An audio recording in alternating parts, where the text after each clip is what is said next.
I'm excited because, you know, I I love food, but when I go out to eat, generally, I'm pretty basic, and I usually get like a fried chicken sandwich because I can just pretty much rely on it, or a burger. But I love to make my fried chicken sandwich at home. So that's what I'm going to do tonight.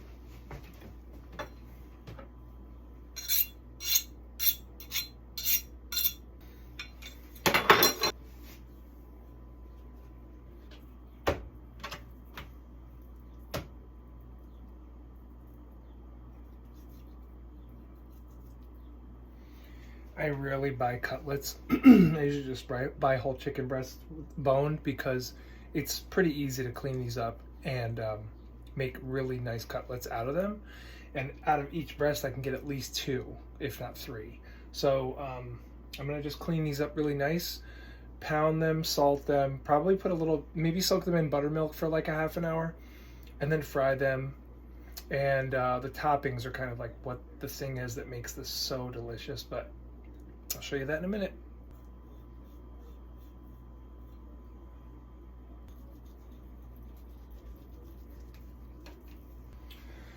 The fun thing about doing these fillets is that you can actually like make, I like them rough and tumble. So I cut them and I don't care that they're kind of a crazy shape, because when they go on the bun and there's chicken like sticking out, it's just more chicken for me to eat. So yeah, that's what I want to do.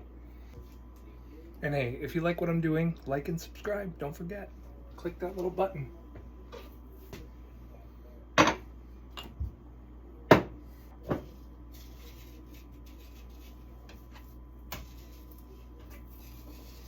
Salting generously. I need flavor.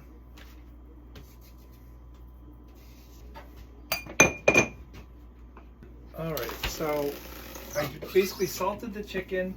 I'm just going to put this plastic wrap over the top and pound it with a rolling pin. Don't go crazy, but just make it thinner. That's all. ASMR.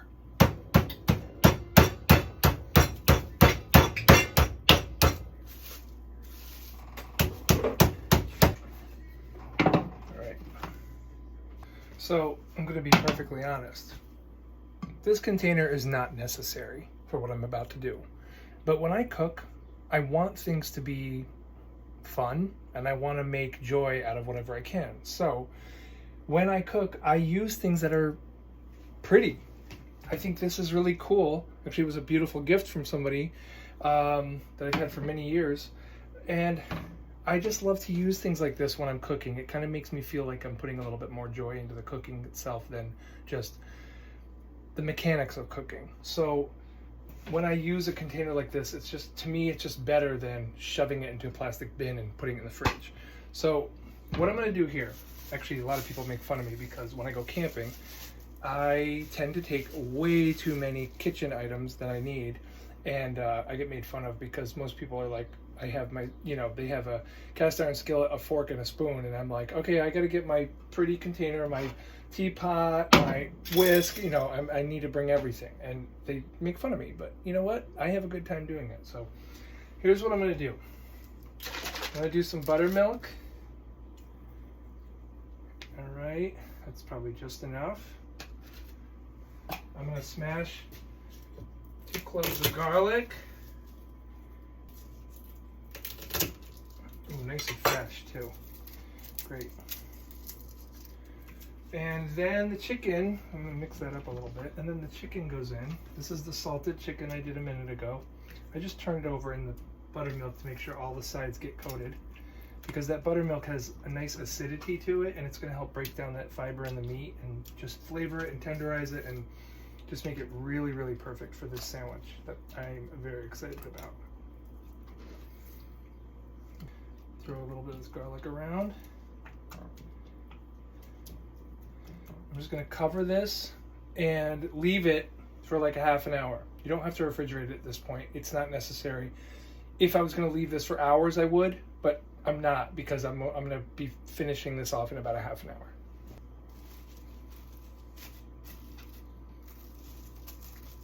Okay, so the next part is I'm going to coat my chicken with some nice panko breadcrumbs. And the way I do that is I take a plate full of, well, not full, but some flour. And I add a little bit of cayenne pepper, just ground cayenne. I need a little spice, some onion powder. I mean, this is like to taste, but I do about a half teaspoon each probably. Garlic powder and mustard powder. These three are really nice. I'm actually going to add black pepper also. Probably a quarter teaspoon, not a half teaspoon. Some black pepper. And just stir it. I mean, I just stir it with my hand because it's easier. But what you're going to do basically is coat all those pieces of chicken in this flour. And what's going to happen is that's going to create this sort of like clingy little barrier. You're going to dip that into egg, and then that is going into the breadcrumbs. So you're going to get a really, really nice, crispy, like beautiful coating, and it's going to be just delicious. So basically take these pieces and lay them in that flour until they're coated evenly. Oh, it's pouring rain out right now. Oh my god, it's so scary. It's like almost like it looks like tornado weather. It's scary out right now. But I have to do my YouTube. I just gotta.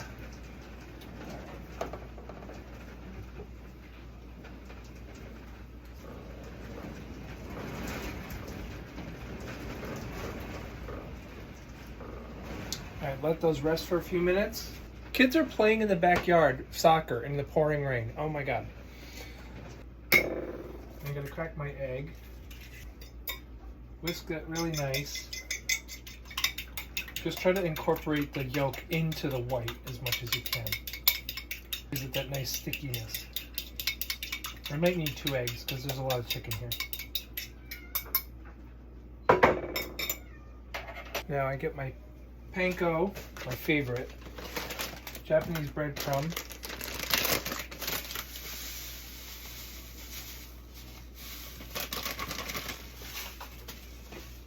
Nice and coarse. It's going to be so crunchy, delicious. So I'll do the little one first. Just turn that one over. Put them in there.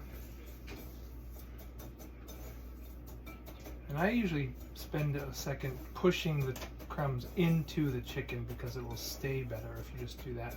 Instead of like, you know, lightly coating, you want to actually embed those crumbs right into the chicken. And that egg is basically your glue. So there you go. Nice fillet there. And I'm going to continue and finish these real quick.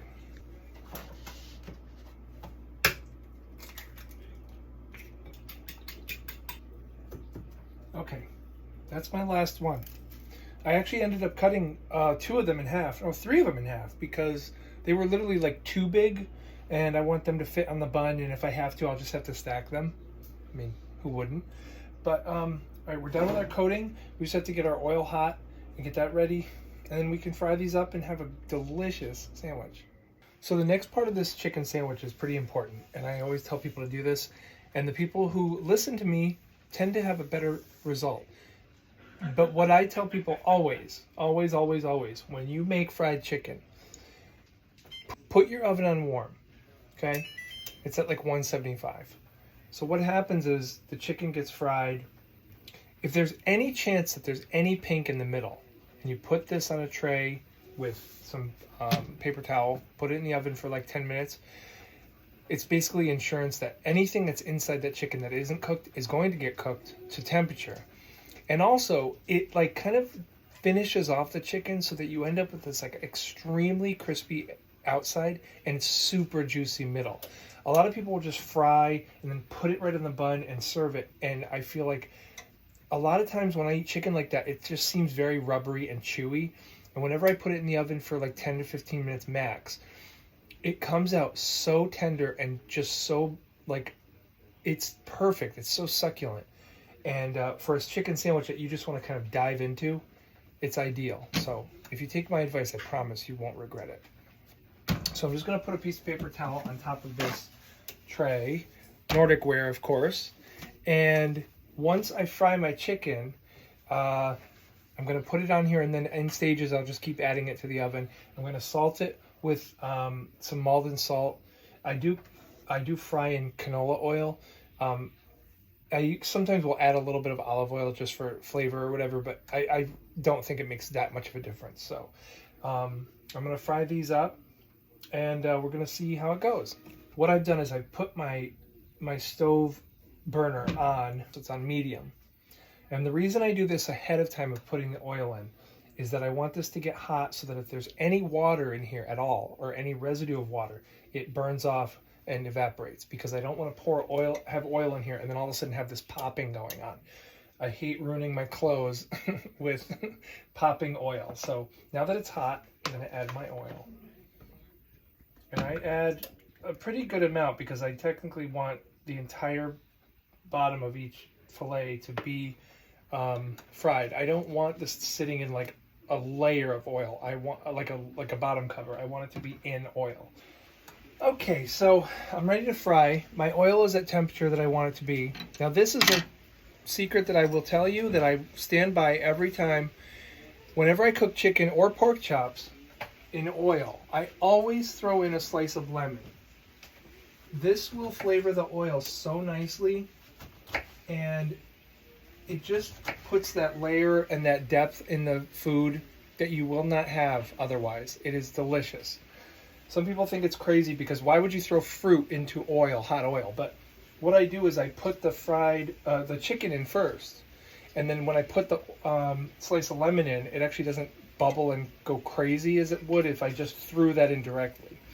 So I'm going to show you what happens.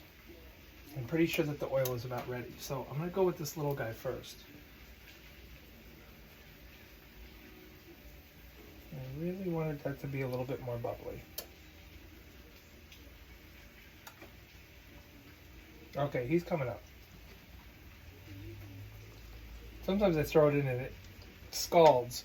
And then what happens is you get burnt on the outside and then you end up with that raw inside of the chicken. This is a little bit low. I should have checked the temperature, but what I'm going to do is just let it sit.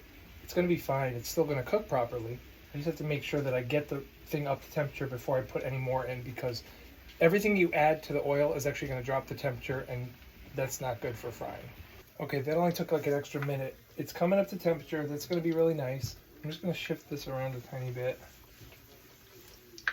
so I can add another one. But what happens is you put these pieces of chicken in here slowly. Don't throw them all in at once, because what will happen is, your temperature is going to drop and you're going to lose all that bubbling, which is frying. So give them a few minutes in between, and I can add right here. I got a kitty that wants to be part of this video so bad right now. She's meowing and meowing. All right, one more. Nice and gentle. Don't let any of that coating fall off. I mean, that's the delicious part of this chicken that you're going to love. Now, I'm just going to throw this in here like this.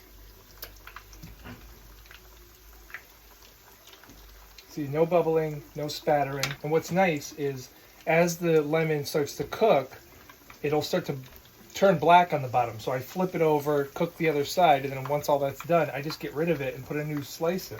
So it usually takes about, one round per slice. And remember that when you're cooking at home, you have to literally, your pan isn't like, you're not cooking in a Michelin star restaurant. You have to keep turning things, you have to keep paying attention, because there's a lot of uneven cooking going on. Even if you buy expensive stuff, sometimes, you just gotta be aware that, there's a ring underneath this pan, and it comes on and off, and it touches certain parts of the pan, and certain parts of the oil are getting hot, and certain parts are not.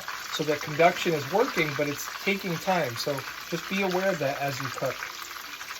Once I feel like there's a little sear on the bottom, I'm going to flip them over.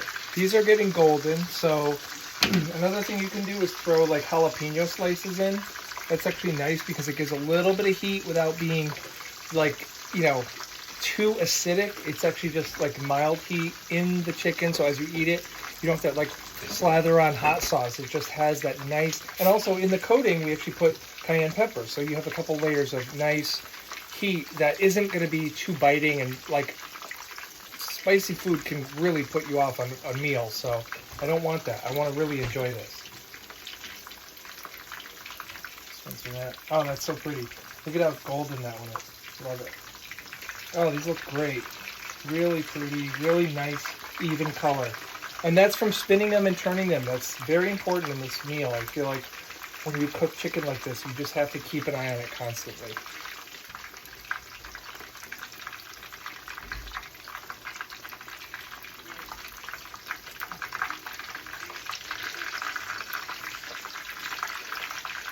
All right, these look about done. I'm happy with this. So I'm just going to drop these onto this paper towel. Oh my gosh, this looks so good. And again, I probably cook these through, but putting them in the oven is going to be amazing because it's just going to be kind of like an insurance policy that it's finished. A little bit of Maldon salt over the top. And then just drop those in. All right, here we go, round 2. Nice hot oil. Ooh, that's gonna be good. Now when it's this hot, you can add them a little bit faster because the temperature drop isn't gonna be as significant. I wanna get rid of that old lemon ring and maybe this jalapeno. You can even use this part of the lemon. This is fine because actually the juice is not what you're flavoring that chicken with. It's actually the oil in the rind and the skin. So put this down, upside down, and maybe one more slice. Drop that right in there. Happy, happy food.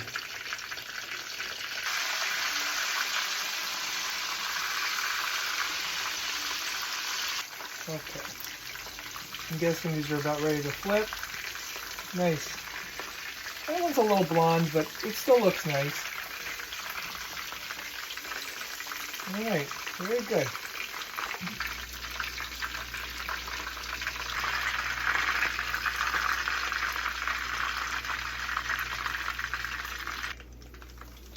Batch 3. And we're done.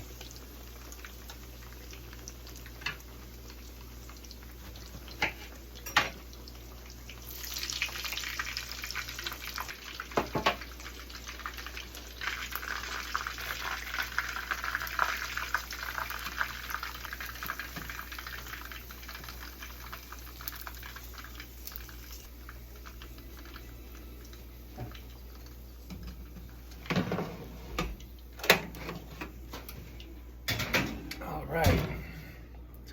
Now we can get on with the goodies that go on top of the sandwich, which is my favorite part. We got a nice potato roll. You could do brioche. We could do whatever. Whatever bun you love, go for it. Whatever bun you love. Some nice sliced pickles, dill, of course some provolone. I love my Happy Farm from Aldi. And some nice lettuce. I like these little tubs. Always recycle. And I like this red. This is great stuff. I just want to wash it, make sure it's nice and clean.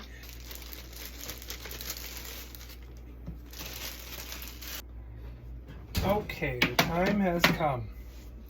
So, first things first. We gotta pick our piece that we want on our sandwich. I want this one. Cheese first. You get it nice and melted. I like provolone. Pick whatever you like. Again, provolone. Little lettuce. Freshly washed, but not wet. I love this red lettuce, so tasty. Nice pickle. I love these pre-sliced, they're so good. I'm gonna overload this one, but I don't care. The pickle has to be in every bite. It's literally what makes a sandwich, in my opinion. Seems crazy, but I'm being honest. If you hate pickles, you'll hate this sandwich. Get rid of the pickles. Do something else with. I mean, you could put coleslaw on this, which would be amazing, but this is just so delicious.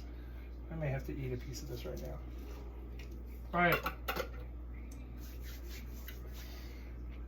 I wanted to put mayo on here, but I don't have any here. I ran out. But it's fine, because the cheese will take care of that. And there's enough oil in the fry, so let's go for it. If you don't want this, you crazy.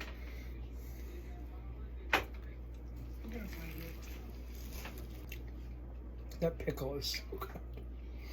I love it.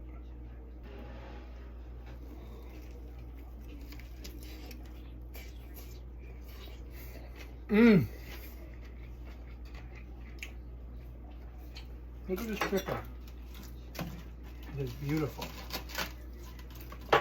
Nice and even, not dry, nice crispy coating, sticking to it. It's really important to put it in the oven, I promise you. You'll never turn back. And make sure you salt it when you're done. The sandwich is so good. Mmm.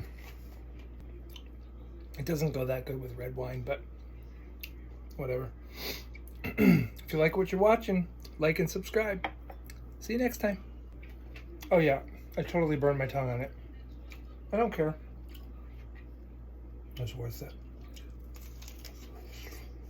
Mmm, so good.